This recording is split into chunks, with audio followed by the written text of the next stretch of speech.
A group of lawyers and civil society organizations protested in Abuja to demand the immediate resignation of Engineer Farouk Ahmed, the Chief Executive Officer of the Nigerian Midstream and Downstream Petroleum Regulatory Authority. The group, known as Concerned Lawyers and Civil Society in Defense of Public Trust, alleged that Ahmed had abused his office by using public funds to educate his children in expensive schools abroad, including European University in Montreux, Switzerland, Aiglon College Boarding School in Switzerland, Institut Le Rosey in Rolle, Switzerland, and Garenne International School in the Swiss Alps. The protesters who gathered at the office headquarters claimed that Ahmed's actions were a clear case of corruption and abuse of power. They alleged that the funds used to pay for the children's education were diverted from public coffers, and that Ahmed's actions were a betrayal of public trust. According to Barrister Martin Allege, Faiza Ahmed, Farouk's son, was sponsored with public funds to study in European University in Montreux, Switzerland, and later secured a lucrative position at Oando, a company with ties to the oil and gas sector. Then there is Farouk Ahmed Farouk Jr., another son of the NMDPRA boss. He was sent to Aiglon College Boarding School, also in Switzerland. Aiglon is reputed to be one of the most prestigious and expensive international schools in the world for students aged 12 to 18. It is estimated that tuition and board at Aiglon costs over 300 million per annum. Let that sink in. 300 million per year on just one child, while children in the crease of Bayelsa are sitting on the floor to learn under leaking roofs.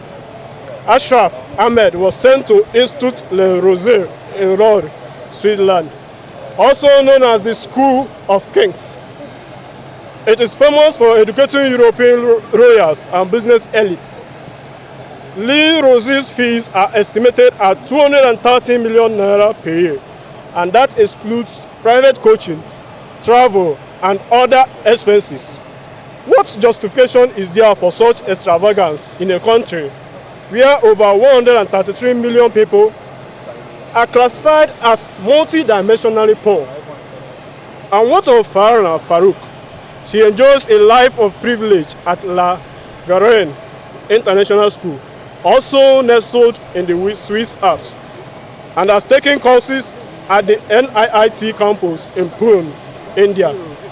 Again, all of this paid for by taxpayer money from a country that is struggling to meet its own minimum wage obligations.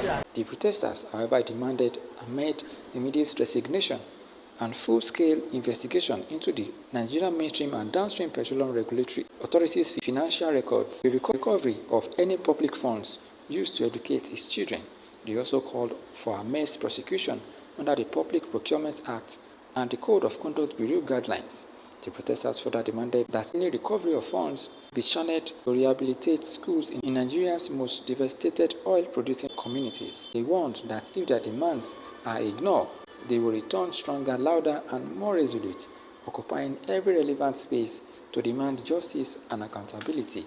We cannot continue to preach sacrifice to the poor while those in power are feasting off the people's inheritance.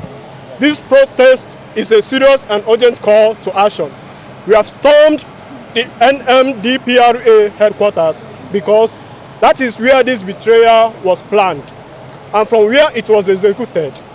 The headquarters must hear our voices and feel the heat of our righteous anger. We demand the following. 1. Immediate resignation of Engineer Farouk Ahmed. The first step toward rebuilding trust in NMDPRA and the petroleum sector is for Engineer Farouk Ahmed to vacate his position. His continued presence in office undermines the integrity of the regulatory framework and sends the wrong message to young Nigerians. Full-scale independent investigation. 2.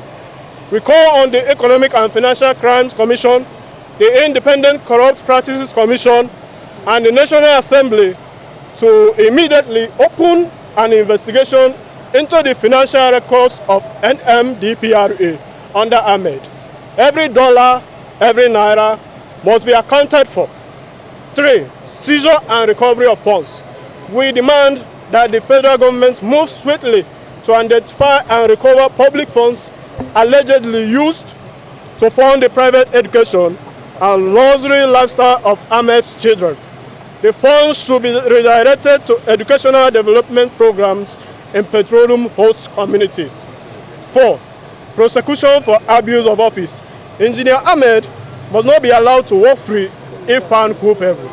He must be prosecuted to the full extent of the law under the Public Procurement Act, the Code of Conduct Bureau Guidelines, and relevant sections of the Nigerian Constitution. 5. Allocation of recovered funds to education. We demand that any recovered funds be transparently channeled to rehabilitate schools in Nigeria's most disadvantaged oil-producing communities. This will be a step toward justice for the children denied access to basic education because of elite corruption. This protest is about justice. It is about drawing the line in the sand and saying no more. No more abuse of public trust. No more rosary for the few while the many wallow in deprivation. No more wasting of public funds while Nigerian university students are stuck at home due to strikes, poor infrastructure, and lack of funds. To the President of the Federal Republic of Nigeria, His Excellency Bola Ahmed Tinubu, we ask you, will you watch this continue under your administration, or will you act and show that your government is serious about transparency and equity? Today's protest is not the end. If these demands are ignored, we will return stronger, louder, and more resolute. Nigerian youths, mothers, and civil society will occupy every relevant space to say, enough is enough. We are done clapping for thieves. We are done bowing to men who see Nigeria as their inheritance. Let it be known, Engineer Farouk Ahmed must step down now, not tomorrow, not next week, not after consultations. He must resign today. He must return every kobo spent on his children's foreign education. And he must face the full weight of the law. That is the only way the Nigerian people will believe that justice still lives in this land.